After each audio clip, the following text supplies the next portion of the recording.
Welcome to Dollars and Cents, Creating Your Fulfilled Life with Nicole Romito from Private Vista.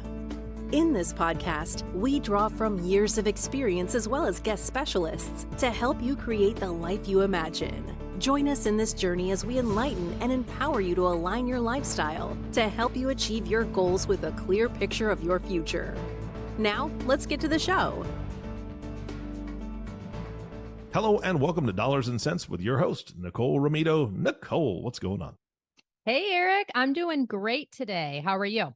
Oh, I'm fantastic. I was flabbergasted earlier. I like that word. But now I'm doing fantastic. So what's going on in your world? Same old, just getting ready for grilling season here in Chicago. Looking forward to that for, the whole 2 months that we'll have the opportunity to do that. Well, make the most of it. I know that you and your guests have been talking about all the different barbecues that you're going to attend and all the parties because you guys actually have friends. So I'm a little jealous. But Like I always say, anytime you're in our neighborhood, we're happy to host you. I would drive the 11 hours for that. I would absolutely do that. All right. I'm going to hold you to that. Okay, deal. So what are you guys talking about? First of all, who'd you bring on the show today? Let's talk about that. Exactly. And then what are you talking about? Yes. Well, I'm super excited. I always get very excited when I have one of my amazing colleagues in studio with me. So joining me today is Carrie Mangan. Hi, Carrie. Welcome. Hi, Nicole. Thanks for having me. Absolutely. Appreciate you joining us. And what we're going to talk about today is we're going to discuss some tips for young adults as they are just getting their footing after college and their first job and starting their career. Carrie and I are going to talk about some tips and what they should consider so that they can start out on a strong foundation and put the right foot forward. So when you say that, are you talking about like finances and credit or everything? Yeah, I think that's a great clarifying question, Eric. We're going to focus on the financial realm of things. I mean, you're right. There are certainly a lot of things to consider, but given our limited time and what we do, we're going to focus on the financial end of things. I figured I thought I'd ask that question. It's all right, fair. well, Fair I'm enough. Excited. Yeah, I'm excited to get her take on this. So Carrie, thank you for being on the show. I'm just going to shut up now and let Nicole do this thing and learn a ton. All right, great. That always is our goal. So before we jump into the topic at hand, I'd like to let our listeners know a little bit about Carrie's background. She joined Private Vista in October of 21. She worked at a similar financial planning firm in the Chicagoland area before she joined our team. And prior to beginning her career in financial services, Carrie participated in the Teach for America program and was an English teacher in Gary, Indiana, and Philadelphia. Her love to share her knowledge and educate people transfers so well to our industry. And the last thing I just want to note about her professionally is she recently earned her master's in finance at the University of Notre Dame. So I think Carrie is the perfect guest to talk about this topic because one thing that will come through loud and clear is she loves to teach people and do it from a place of making them feel really good about themselves and coming away feeling empowered. Carrie, before we start talking about the topic, will you share a little bit about what you like to do personally when you're not helping educate people? Of course. I would say that my fiance and I have a dog, Tito, and we're pretty obsessed with him. I would say that He's adorable. taking him to dog parks and, just around this city would be one of our favorite things. And then on top of that, I actually somehow this year ended up in 3 different book clubs. So I'm an avid reader. I read pretty much everything and really enjoy that. I agree. And I can tell you for our listeners, I follow Carrie on Goodreads. And I am like, I don't think this woman sleeps because every morning she's finished reading like 3 more books. So you are one of my life goals is to help to try to read more. So thank you for helping. Thank you. I do love reading. Great. Awesome.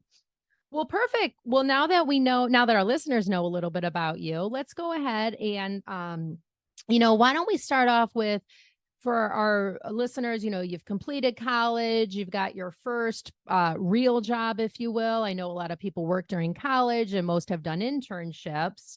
But what are some of the things that you want to guide our listeners on as they, from the financial perspective? Definitely. I think that it is a really confusing time right out of school in your early 20s, your first job or your first couple of jobs. And there's just a lot of financial terminology that you might not have necessarily heard before or had a lot of exposure to. So I think that that can be pretty confusing. And I would love for this episode to be a good resource for people to kind of just get a deeper understanding of what they need to do to build good, healthy financial habits. I think that while your 20s, you're probably not going to become a billionaire, but it's possible. But it is possible. And it's just a time where building financial habits that are good for you are really going to set you up for long-term success. So getting in that routine early on is important. I agree. And I know one thing that you and I say pretty regularly to our clients, really regardless of their age or the life stage they're in, is when it comes to investing or working on your financial plan, time is your friend. And that's why we want to share some ideas and tips today, because the sooner you do start either building good habits or saving or thinking about your goals and how to prioritize, just the sooner you start doing that, 9 times out of 10, the more likelihood you are to be able to achieve success. Totally. And I think building that confidence early on is really important too. I think that the longer you wait, the scarier it might feel to start investing or to, make big financial decisions. So the earlier that you start, the less intimidating it feels and the more comfortable you feel making these decisions from an empowered perspective. Yeah, I could not agree more. So with that, and I know the other thing that you mentioned that we hear regularly is our industry is just filled with the alphabet soup of jargon. I mean, even if we look around our offices and all the initials behind all of our names and our colleagues' names, it's a regular alphabet soup. So why don't we maybe start off with maybe one acronym, but I think many people are familiar with it. But why don't we jump off and into the world of 401ks? Perfect.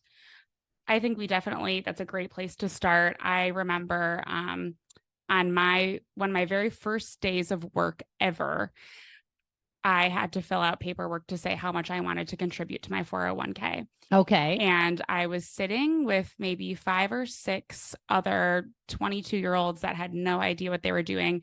And we all texted our parents. Oh. And the parent that responded first to our question of how much should I contribute, that's how much all of us did. Oh my gosh. I hope it was your dad, since he's also in our industry. So, I don't even remember who it was, but I just remember that is how we made that decision. And it was not from an empowered I hope the perspective. parents said maximum, but yeah, right. So I think that's a really great place to start because it's a important decision that you make. So the way that this works is if your company matches a certain percentage of your contributions, you really want to make sure that you're setting your contribution level to maximize that benefit. And I think that that's the first thing that can be confusing for people when they're determining how much. So terms can really vary among different employers, but most programs will match between 3 to 6% of an employee's salary. And there are federal limits on how much you can contribute to. So for the 2023 year, that's $22,500 if you're under 50. And those numbers are just important to know so that you can take a look at your employer's offerings and see what they match and make sure that you're contributing at the very least to get that full amount of really free money from them. Right. So, and I know some employer plans may even do like a match or a contribution, even if you're not participating. But to the point, I know oftentimes when we're talking with clients, the 401k contribution is a great way to kind of put your savings on autopilot because it will be taken out of your paycheck before your direct deposit hits your bank account. So I know you and I often say, if you don't have it, you won't miss it. And the other key thing is it's taken out before income taxes are calculated. So just remember to our listeners out there, even if you're able to do the full 22,500 this year, it's truly not costing you that amount because your current tax bill will go down as well. Definitely. I think that's a really good distinction. And I know that people have also asked about Roth 401ks. So I want to distinguish that too, that a Roth 401k is a retirement account with your employer that is the opposite of what Nicole just said, where that money that you contribute is taxed. And the difference with that is that when you use the money in retirement, it comes out tax-free. So when you're starting right out of school, that probably feels really far away and not important, but it can be a really big help when you're in retirement later on. Yeah, absolutely. Do you maybe want to expand on that a little bit? I know most people might say, hey, Carrie, can you help me diversify? Or I think I know what you mean about diversification, but you bring up an excellent point about pre-tax, after tax or post tax, and then taxable. Do you maybe just want to talk a little bit about why that might be important down the road? Yeah. So when you're in retirement, people are really looking for which bucket, so to say, they should be taking their money out of. So there are retirement accounts, there are taxable accounts, and then there are Roth accounts that are retirement accounts that are tax-free. So having different buckets of money that you can pull from in retirement can be a tool that really helps you manage your tax bill during those years. And there are a lot of different strategies that retired people can use when they have a lot of different types of accounts. If you just have one type of account, then you're kind of stuck with whatever the tax ramifications are for that account, which is why starting out at a young age and using a Roth, whether that's a 401k or an IRA, can provide a lot of leverage later on. That's great. That's great. And that makes total sense. And I agree, even though if you're in your 20s, retirement may seem a long way down the road, but we both know it'll be here before you know it. And that's why, again, if you set yourself up out of the gate with some of these, foundational concepts, it's just going to be that much easier when you get there. Definitely. When you were talking about the match, is that what happens? A lot of people change employers, or they may work for someone else for a while and then decide they're going to start their own company. They might need to leave the workforce for points in time. How does that work? First of all, well, both with the money you've put in, which are called salary deferrals, but then also with the employer made contributions through the match that you earlier talked about. Definitely. I think this is a detail that's really easy to overlook if you're not aware of it. And I think in today's environment, younger people are switching jobs maybe more than they have historically. Sure. And this is something to be aware of when you do switch jobs. So the contributions that you make to your 401k, those are always owned by you. That's your money. You deferred it from your salary. You own those contributions.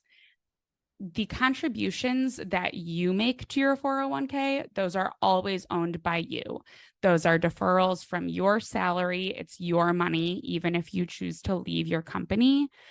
But the contributions that are made by the employer, those vest over time. And vesting is a word that refers to how much ownership you have over those contributions. So each company kind of does this differently. Sometimes, after you've been there for a couple of years, they all vest at once. Sometimes they vest in percentages over time. But that's just something that's really important to know, how much of your 401k is your money versus what is unvested. Because if you do make a decision to leave a job, and you haven't been there for a very long time, you probably will be leaving some of your 401k balance on the table with your previous employer if you leave too soon. So that can be a factor when people decide if they should leave their current job for a different offer or not. Okay. And I do believe, I know, as you've mentioned, every company's plan is different. And then certainly the plan administrator might have like different websites or how they show information on statements. But generally speaking, whether you look at your statement or you log into your portal to access your 401k, it's pretty common that they'll break out the different balances. So if you're doing maybe some pre-tax and post-tax or Roth, and then it'll also show what is your vested balance versus unvested. So just to add that onto what Carrie said, if you are considering leaving your job, you can log on to your portal or look at your statement to be able to quantify what that financial impact could be to you. Definitely. And I would say too that as negotiating becomes more of a commonplace thing, that is a term that you could negotiate with if you're moving to a new job. Yes, absolutely. We do see that where, you'll leave, the employer you're leaving won't change the rules for you, but you could certainly tell your new employer, hey, this is what I'm leaving on the table. And then they might be able to work it into your compensation. Definitely. That's a great point. Well, good. Well, why don't we, before we finish up on the 401k front, one of the common investment options that's pretty common in all plans now, but could be particularly applicable to the group of people that our podcast is targeting today. So can you tell us a little bit about like target date funds, or sometimes they're called lifestyle funds? Definitely. So a target date fund is a mutual fund where the level of risk is adjusted over time as you get closer to retirement. So a main concept in investing is that the level of return that you get is always tied to the level of risk that you're willing to take. For example, if you are in your 20s or a recent college graduate, your retirement is probably 30, 35 years away. So you can take on a lot more risk in your retirement account than someone who's looking to retire in the next 5 years. What a target date fund does is it adjusts your allocation over time so that when you're closer to retirement, your investments are taking on less risk and they're appropriate for your situation. This is also a pretty good solution because it usually has a pretty low expense ratio. So it's not an expensive investment to have in your 401k. And that way you don't have to go in each year and rebalance or figure out if you're invested in a way that is still appropriate for you. Yes. And I like it too, especially if you're just getting started out, you're starting from zero. So you'll have a smaller balance, but it also allows you to be appropriately diversified from day one. Definitely. And I've seen too that a lot of employers now automatically put employee contributions in these types of funds. Yes. So you might be invested in one without even knowing it. Right. And the other thing too we see is it does help you remove the emotion from your investment decision. So whether we're in markets that are doing really well, we're in a strong bull market, or if we're in markets that aren't doing well and we're in a bad bear market, by having this professional management team picking what asset classes and to what degree, it should help you stay the course better too. And you don't kind of see the impact of what asset classes aren't particularly performing well at the time. Definitely. That's a good point. They are really diversified funds. So you're reducing the risk of just being invested in one asset class, which is important. Yes, agreed. Hey, pardon the interruption. I know you are listening to Dollars and Cents, Creating Your Fulfilled Life with Nicole Romito, and we're happy you're here. If you have any questions, please head over to myprivatevista.com or the show notes to find out how to reach us. We'd love to hear from you. Why don't we then, since we talked a little bit about investing, we talked about target date funds or life cycle funds. Did you want to add anything else on investing? I think the only other kind of rules of thumb that we like to use with investing with young professionals, there are three things that are important to emphasize. The first is your asset allocation. That's the percentage of your equities to fixed income. I think in your 20s, it's a decade where rules of thumb can really help you build financial habits that are appropriate. So a good rule of thumb for asset allocation is to use the number 120 minus your age to determine what amount should be invested in equities. So the target date fund will do that for you. But if you have your own IRA and you're choosing how to invest that, that is a good way to determine your asset allocation. The next thing is diversification. A rule of thumb here is to never have more than 4% of your total portfolio in any one stock. So for most investors, the best way to get this is to use a mutual fund, and the target date funds that we mentioned are mutual funds. The last is dollar cost averaging. And this is a term that refers to investing money over time rather than all at once. So for example, if you have $10,000 to invest, you would put it in at $1,000 each month for 10 months, and that is dollar cost averaging, and it's removing the timing risk. So if you put it in on a really good day or a really bad day, that doesn't really swing your whole portfolio because you're just putting in a little bit over a longer period of time. And by doing the salary deferrals into your 401k, you're already doing this. Yes. And actually I would say it's counterintuitive where, right, we see everyone loves to buy things on sale except for their investments.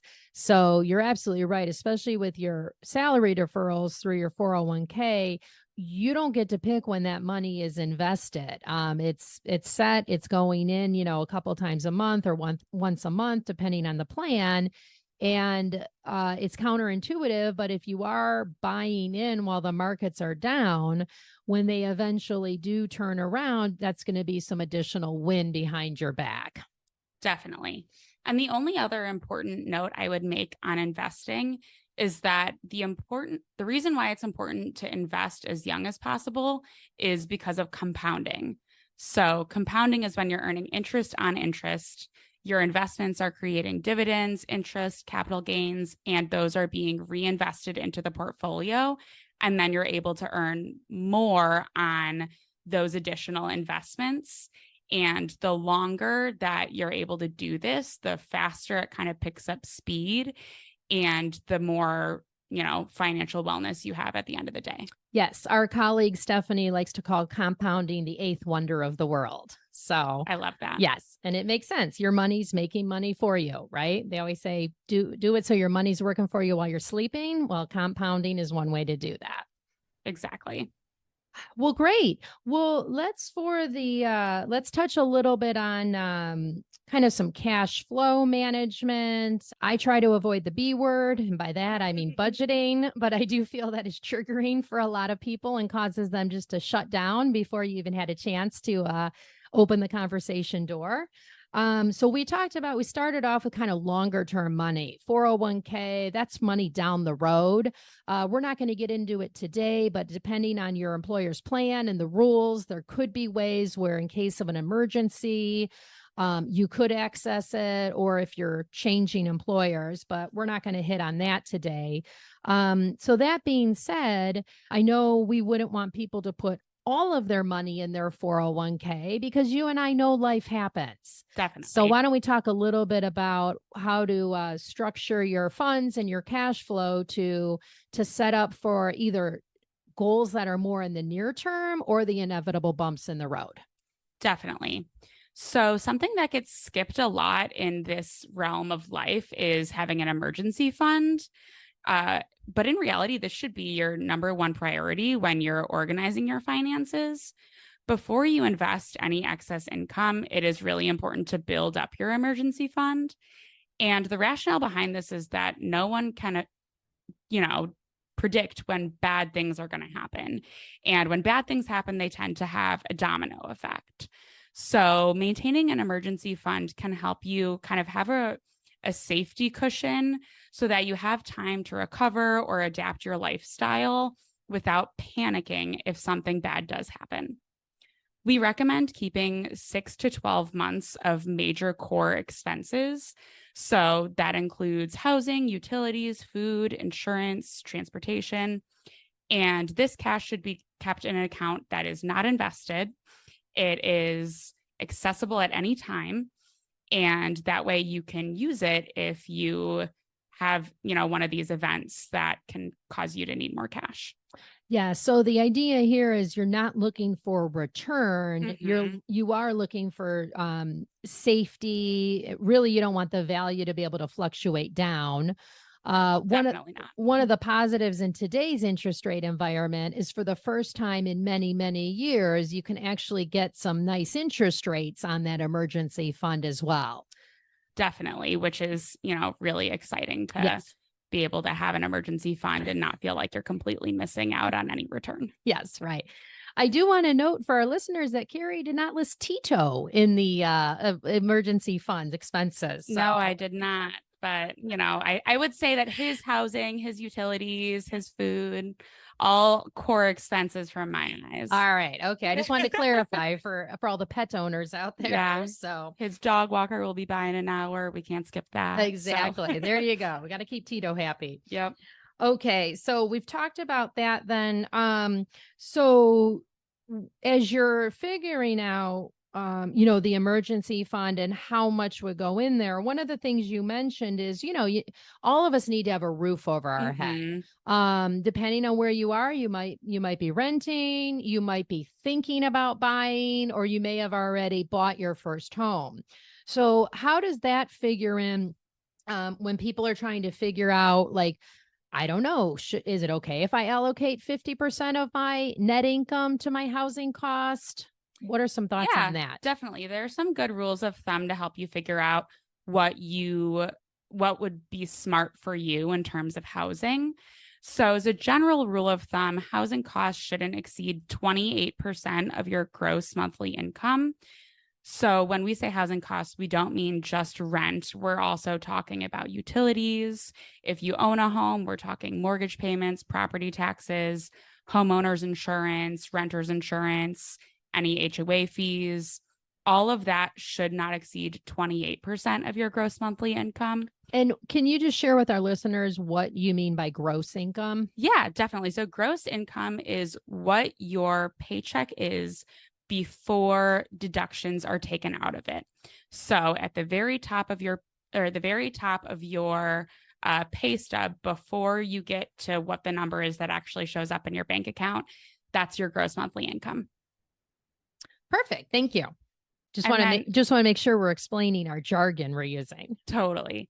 And then the other important note here is that if you do have debt, that probably should factor into the way that you evaluate housing. So if you don't have debt, then 28% is a good rule of thumb.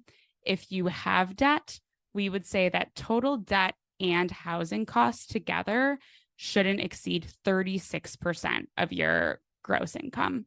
So that's another important thing to keep in mind too, especially as younger people tend to have more debt just because that's how the world works. Exactly. Yes. And one comment I'd like to add on too is looking at the rules of thumb that Carrie shared. If and when you're looking to buy, just note that, the bank or the mortgage loan officer or mortgage broker, they're always going to come from the perspective of this is the maximum you qualify for. And not that that's right or wrong, but you do want to make sure, well, that's the maximum, but what other fixed expenses, whether it's debt or we all need to eat, we all need to go to the doctor, things like that. But really understanding if you do go for the maximum, how much is left for all other spending. Yeah, that's a really, really good point because the maximum that you can qualify for in a lot of cases will be more than the figures we just mentioned. Yes, exactly. All right, great. Well, so we just talked about that. We talked a little bit about the spending side. As you continue to grow in your career, you've saved your emergency fund, you're doing the 401k, maybe you've bought your first home, so you have some equity in there. Why don't you talk a little bit about like what is, for our listeners, what is your net worth? How do I track it? Why do I want to track it? Definitely. So tracking your net worth can be just a really empowering exercise to revisit once a year. So your net worth refers to everything that you own, less everything that you might owe someone else. So any debts you have. So in order to make a net worth statement, what you would do is list out everything you own at the top. This includes bank accounts, investment accounts, your 401k, if you have a health savings account, and then any vehicles or real estate. And below that, you want to list all of your debts. So student debt, a mortgage, a balance on a vehicle purchase, anything like that you're listing as a negative value on your balance sheet. And then you're able to sum everything up and see what your net worth is. I will say it is common for people to start out their careers or to buy a home and suddenly have a negative net worth when they didn't before. Right. So if that's you, there's no need to panic. But I do think that it can be really empowering to look at this once a year and see how the number changes, because obviously over time you want this to be going up. And this is something that me and my fiance have done the last couple of years. And it's really helped us to think about why we're saving, what we're saving for, and how we want to strategize for our future financial wellness. And it's just really cool to continually revisit and see things shift over time. So I would encourage everyone to do that annually. Yeah, I agree, because a lot of what we do is intangible. So I love the idea of putting it down on paper, and then you can actually see that by delaying your gratification and planning for something, whether it's, maybe you're going to buy your house next year or you're going to get married next year. And then we talked about some longer term goals. It is nice to see that you're making progress towards them. And I think you're like, wow, look what we did. And we still, enjoyed life along the way. And I do think that's another thing where you kind of build momentum and you get excited about trying to do what you can to make that number bigger for your next check-in. Definitely. It's really motivating and helps you think about what is worth it to you to spend money on, and then what are the things that aren't additive to your life that you could maybe cut out. Yes, absolutely. Well, great. Well, Carrie, I say this with all my guests, but it's always sincere. I could sit here all day and talk with you. Is there anything else that you wanted to highlight before we wrap up today? The only other thing that I had kind of on my mind is to talk a little bit about how much you should put into savings. Okay, great. So that was the only other thing, that it is important to kind of have awareness over how much you're putting into savings versus how much you're spending. A couple, 5 or 6 years ago, I made a New Year's resolution, not necessarily even to save more, but to just have awareness over what I was spending and see where I had capacity to save more. Oh, you're a brave woman. My goal wasn't to change my behavior, but to have awareness over it. Well, that's the first step, if right? This scares you, awareness is step one. But as a general rule of thumb, a good goal to have is to be able to save 15% of your salary, not including the employer matching contribution. Okay. So that might mean that you're putting 10% into your 401k and another 5% into an emergency fund while you build that up. But the earlier you're able to save 15%, the better it's going to be for your long-term financial security. And if getting there feels intimidating, one way to do that is every time you get a raise, to make sure that you allocate a third of that on additional savings. So bump up your 401k contribution or your emergency fund savings as you gradually get closer and closer to that 15% number. Yeah, that is a great idea or tip, because again, if you don't have the money in your checking account or it's not coming in, you really don't miss it. Exactly. I know it sounds trite, but it's true. Yep. I remember even when I was starting off with my first job at the bank, and my dad was like, you're doing the 401k. Yep. And then the other thing he recommended is pick a dollar amount and then just have an automatic transfer Exactly. go right from your bank account into either your savings account, or if you're going to do a mutual fund or something like that. So I think not only doing what you said is anytime you get a raise, increase that savings, but try to set up anything automated because then you don't need to think about it. Yeah. We call that paying yourself first, Love where it. you're putting it into a different account where you're not going to go spend it on lifestyle things. Yes, exactly. Exactly. Well, great. Well, thank you again for sharing all these great ideas and your knowledge with our listeners. I know there'll be a lot of things for them to pick up by listening to this. If someone wanted to, we talked about the cash flow or the budgeting. You want to share any tools that they might be able to request if they didn't want to just start with the blank sheet of paper spreadsheet? Yeah, definitely. So we have some tools that are available for download. Additionally, you could email info@myprivatevista.com, and we're happy to get back to you with our tool that can help you track your net worth and your cash flow over time. Great. And if any of our listeners wanted to reach out to you individually, how can they do that? Yeah, my email is cmangan, that's MANGAN, @myprivatevista.com. So you're welcome to email me. Wonderful. Great. And before we wrap up for the day, as you know, I ask each of my guests the same question. It's actually my favorite question of the podcast. If time or money, like you weren't constrained at all from having to be in one place for a job or, family or anything like that, where would you live and why? So I have two answers to this question. The first is Nashville, because my sisters live there and I love the food. I love spending time with them. Aww. I love, there's so much to do there and I just think it's really fun. I don't know if I would live there full time, but I would love to have like a condo in Nashville that I could pop down to on the weekends. Super fun. And then my second answer is London. I just love London. I studied abroad there and I've been there several times now and just love this city and think it would be great to spend my life there.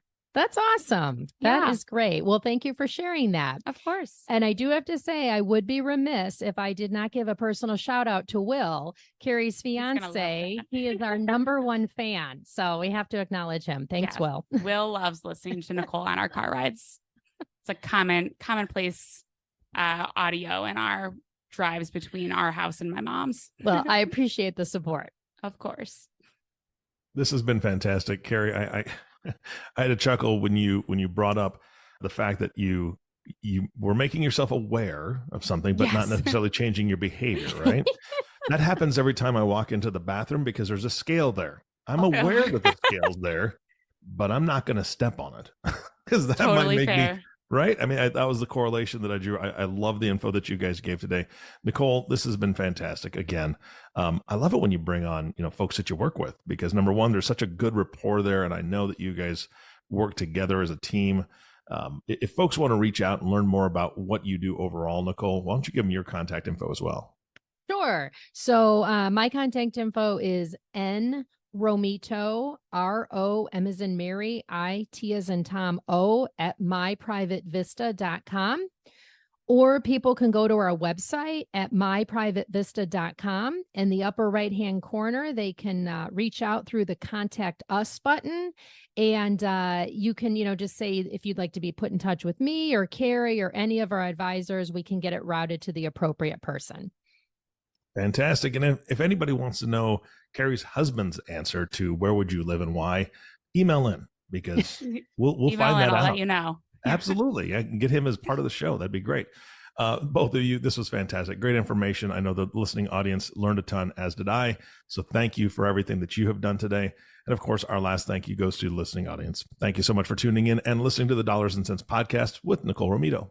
If you have not subscribed to the podcast yet, please click the subscribe now button below. This way, when Nicole comes out with a new podcast, it'll show up directly on your listening device. And we humbly ask that you share this podcast, rate it, and leave a review, as this actually helps others find the show. Again, thank you so much for listening today. For everyone at Private Vista, this is Eric Johnson reminding you to live your best day every day. And we'll see you next time. Thank you for listening to the Dollars and Cents Creating Your Fulfilled Life with Nicole Romito, sponsored by Private Vista. Visit our website at www.myprivatevista.com or give us a call at 312-831-4370. And don't forget to click the follow button to be notified when new episodes become available. Private Vista is a group comprised of investment professionals registered with Hightower Advisors, LLC, an SEC-registered investment advisor. Advisory services are offered through Hightower Advisors, LLC.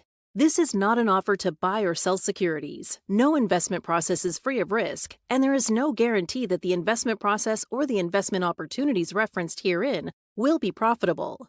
Past performance is neither indicative nor a guarantee of future results. The investment opportunities referenced herein may not be suitable for all investors. All data or other information referenced herein is from sources believed to be reliable.